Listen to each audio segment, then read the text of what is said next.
So in this module, we're talking about or looking at loading through patterns rather than planes. And this is just going to kind of underscore a lot of the themes that we've had throughout this course. But the primary one, and especially when we're talking to that younger strength and conditioning audience, is to really demonstrate that there is a little bit more versatility to the art of strength and conditioning than what most have typically been introduced to or conditioned to. And a lot of this is going to come back to the same points that we've already addressed. We're thinking about how these loaded patterns relate to the patterns and the shapes that we see within the sport. We want to think about how the movements are going to emphasize coordination, generating patterns from shapes, connecting different parts of the body through different dynamical actions, and then looking at the parameters of load, or the parameters of training rather, as going beyond just the load application. So in other words, beyond the load, we have our velocity of movement, we have our range of movement, the control of that movement, and then the repeatability of that movement. And these are all things that need to be emphasized and demonstrated throughout the training program. So with that, we have Kai with us today, and we're going to essentially go through a simulated session where we're going to show how we would address certain aspects of her archetype with regards to her injury history and training demands, and then just kind of conversationally weigh that against what a more contemporary approach would look like. And as you'll see as we go through this does not mean that taking a fascial-based approach means that we are adverse to loading. It doesn't mean that we are doing things deliberately that are way off base or outside of the wheelhouse of what 99% of strength and conditioning coaches are going to do. It's just an art of a slight shift in perspective, not an objective change in practice. So with Kai here, we're going to work a squat-based day. This will, of course, be a total body day. And with Kyla, we have a right ACL history about 6 years ago that has kind of produced some contralateral left side hip problems. And we don't necessarily have any diagnosis there, but it's one of those lingering things where we have some adductor, we have some hip capsule. It's day to day a little bit different. So with those things, we want to think about with our general warm-up, as we've shown on the field with our module with Stu, and then as we have also shown our general warm-up, including our spring ankle series, our multi-lunge series, and our rudiment series, where the warm-up period is going to be a general application. It's not going to change very much from day to day, and we are using that equally as an observational opportunity to see how the athletes are moving or responding to training. The movement prep is going to be very specific to the athlete and to the training day. So we're going to pretend hypothetically here that we've already gone through our general warm-up phase, and now we've gotten to our movement prep section. So for this, we're going to start out here with a deficit curtsy lunge using an eccentric tempo, and we'll go ahead and do about 5 reps on each side. So for here, the things that we're looking at are first and foremost the compliance of the foot. Is she able to kind of maintain her center of pressure as she goes into this back step and into this angled pattern here? Do we get any deviation at the foot? Then we want to look at where the knee is tracking, and in most cases, even with an angled movement such as a curtsy pattern, we typically want to see that knee tracking over that second toe. Coming up the chain now, we want to take a look at what the hips are doing here. Do we notice any gross abduction or any instability in that hip as she goes into that pattern? And then finally, we want to take a look at the torso and see how that mirrors her shin angle. So for all intents and purposes, whenever we're doing a squat, split squat, step up, lunge, what have you, we generally want to see a paralleled angle between the torso and the shin angle. And this is just going to help with that total body continuity and keeping everything in a good mechanical relationship.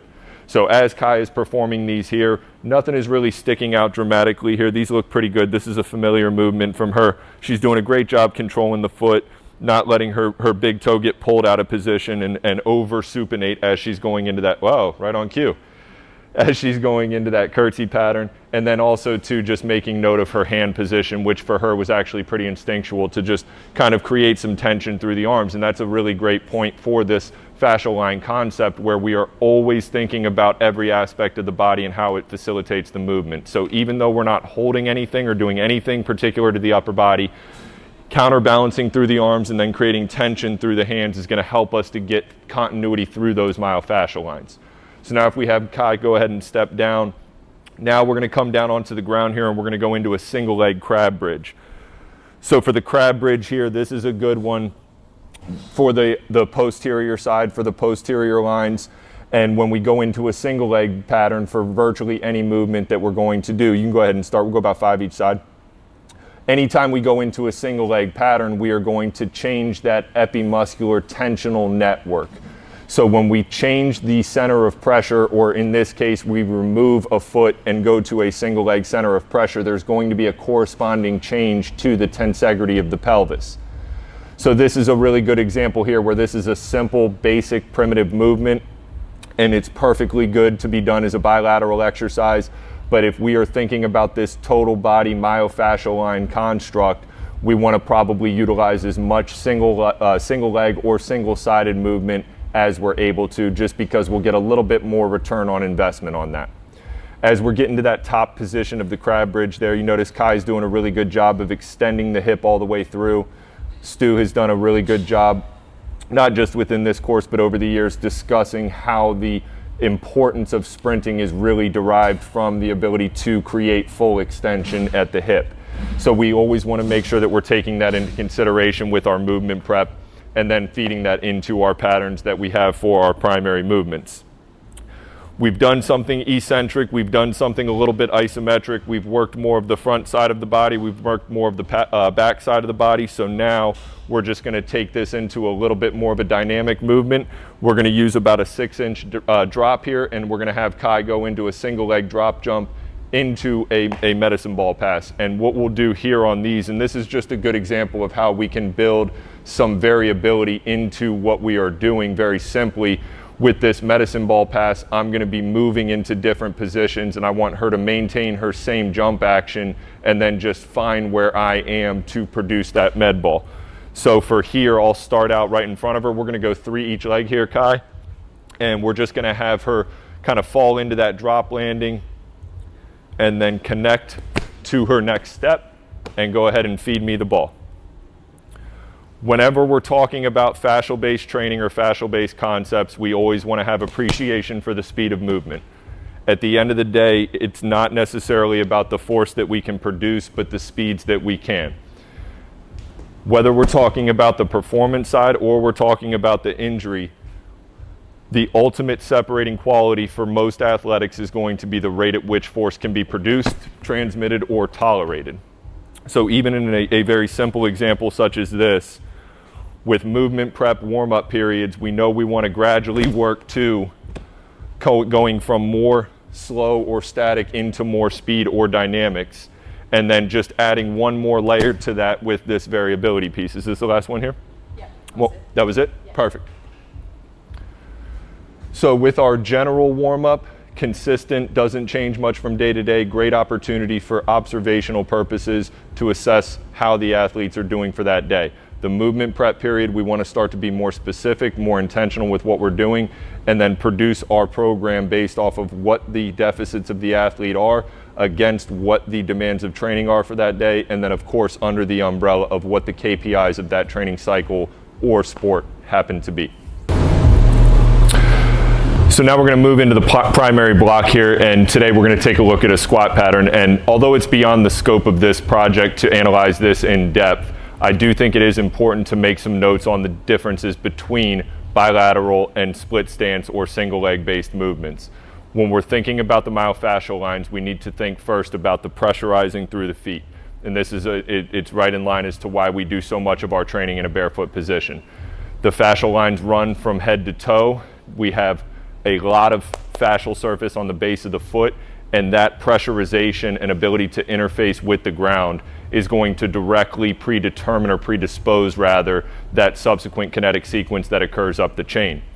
When we are in the bilateral position under load, we have to understand that this is going to compromise the relativity of movement as it relates to sport. And we can look at this as simply as having one hip inflection and one hip in extension, and how that facilitates the 5 parameters that, or the 4 parameters that we are looking to see during a sprint pattern. When we have our feet side by side, we are not going to get that complete extension pattern as we're coming out of the bottom of the squat.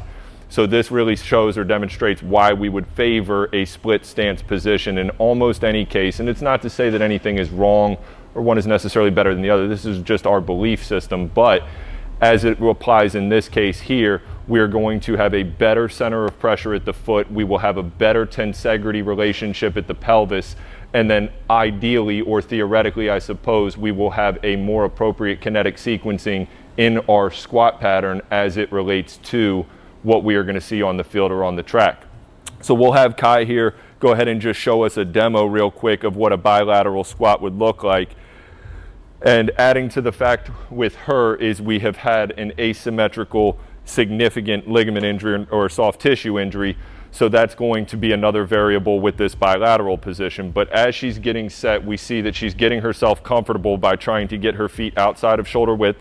Kai's a tall girl, she's got long femurs, so that makes sense. And as she's going through her reps, we're seeing her try to reapply torque to the feet. And as she's going into the bottom position, we're seeing her kind of collapse into that pronated position. Once again, I can't overstate it enough that this is not to suggest that back squats are bad or that they are dangerous. It's my personal opinion that as we are talking about athletes and sports performance specifically, that is not something that is pragmatic for what they are required to do. So if we now transition this into a split squat pattern, and we'll just go ahead and stick with about 5 each leg, Kai. For me personally, this is going to supplement bilateral back squat for virtually everybody that I'm seeing. And what I think about first and foremost is the ability to articulate the center of pressure through the foot a little bit better.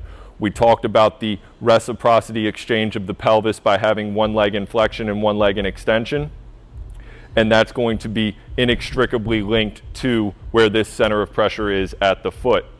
I also feel that we can get a better coupling between the torso and the lower extremities in this split position, where it's a little bit easier for her to match that shin angle to the torso position.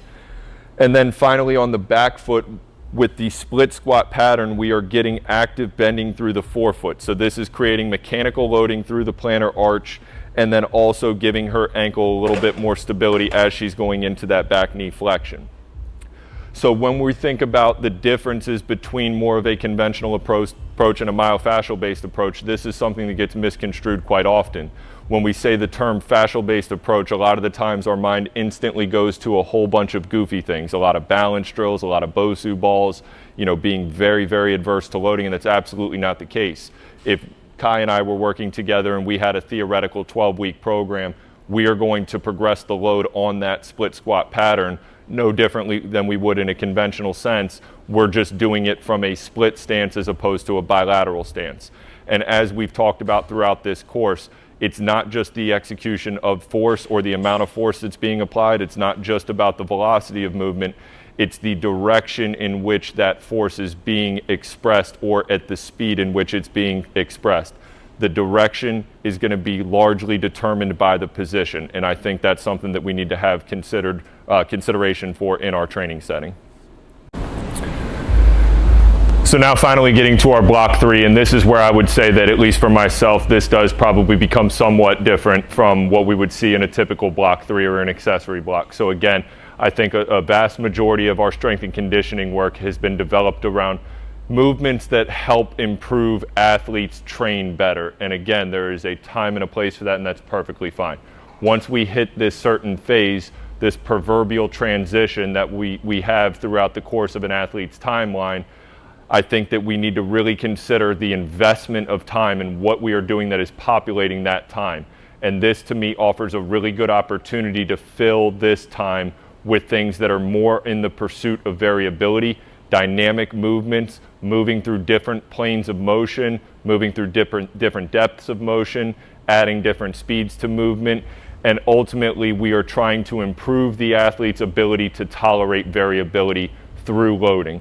So this is going to be our first one here. We're going to work a landmine switch jerk, and for those of you who have followed my work at all, I absolutely love the landmine and get a lot of value out of it. And I think really the majority of it speaks to what we were just saying a second ago, where with the landmine, we're going to get a little bit more deviation between reps. So there needs to be a little bit more conscientiousness for the athlete, and we need to be a little bit more in tune with how different body parts are relating and how we are producing these patterns.